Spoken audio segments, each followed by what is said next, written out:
ఏంటి డాక్టర్, ఏమీ అర్థం కావట్లేదు. ప్రపంచానికి తెలియని, ప్రపంచంలోనే అత్యంత ఘోరమైన శిక్షల్లో ఇది ఒకటి. ఈ గంటని ఎన్నో లోహాలతో కలిపి చేశారు.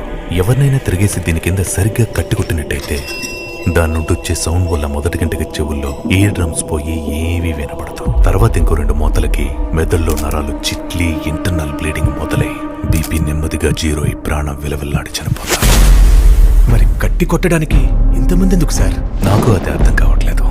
ఎప్పుడు అక్కడ కట్టి ఉన్నవాడు చనిపోయాడో లేదో అని నిర్ధారించుకోవడానికి నేను ఒక్కనే వచ్చేవాడిని. కానీ ఈసారి ఇంతమంది ఎందుకు వచ్చారో నాకు కూడా అర్థం కావట్లేదు. తెలుసు కదా, తేడాలు వస్తే ప్రాణాలు పోతాయి. ఫోటోలన్నీ సరిగ్గా రావాలి. 1కి 10 సార్లు జాగ్రత్తగా చూసుకో. ఆ పనులోనే ఉన్నాను సార్, నాకు వదిలేండి.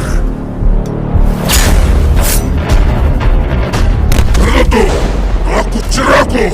ఒక కాపరి పోయినంత మాత్రాన వచ్చిన నష్టం ఏమీ లేదు. ఒళ్ళు దగ్గర పెట్టుకుని ఈ పని మీద కానివ్వండి.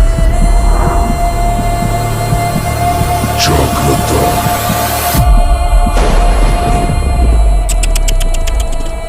కాబోలో ఎందుకు? మన బాస్ మరి కాసేపు చచ్చిపోతున్నాడు. ఈ ముగింపే ఆయన ఓటమి.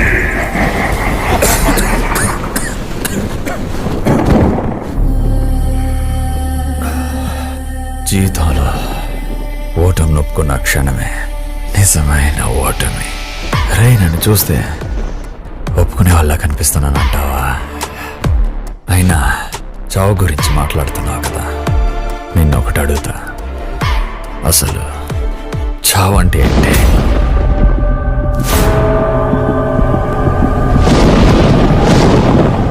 అది నీకు చావకుండానే ఎలా తెలుస్తుంది? త్వరలోనే తెలుసుకుంటా, ప్రామిస్. బాస్ అంటున్నారు, మరి కిందున్నోడు శిక్ష చేయడం ఏంటన్నా? ఎందుకంటే సంస్థ యొక్క నియమాలు అందరికంటే పైన ఉన్నాయి. ఇంతకీ ఎవరన్నా ఆయన? ఒక జంతువు బలం అది కొరికినప్పుడు ఉత్పత్తి అయ్యే శక్తిని బట్టి నిర్ధారించబడతాది. ఒక సాధారణమైన మనిషి కొరికితే చదరపు అంగుళమంత చోటు మీద దాదాపు 150 పౌండ్ల ఫోర్స్ పడుతుంది. అదే ఒక పెద్ద సింహం కొరికితే దాదాపు 650 పౌండ్ల ఫోర్స్ పడతాది. ఎవరికి పూర్తిగా తెలియని ఆ ప్రపంచంలో చాలా శక్తివంతమైన జంతువులే ఉన్నాయి. కానీ ఒక్కడిని మాత్రం వీటన్నిటికన్నా మించి ఈ భూ ప్రపంచం మీద అత్యంత శక్తివంతమైన జంతువుతో పోల్చుతారు. అది కొరికితే అక్షరాల 40,000 పౌండ్ల ఫోర్స్ పడతాది. 40,000 పౌండ్ల అంటే 100 సింహాలు ఒకేసారి కొరికినట్ట? ఏంటన్నది? దాని పేరే మెగా లోడాన్. మెగాలో డాన్ అంటే పెద్ద పెద్దోళ్ళు డాన్ అన్నా? పోనీ అలాగే అనుకో. ఈ కథ రాక్షసులతో నిండిన సముద్రాన్ని కుదిపేసి రాజైన మనిషిది. అతని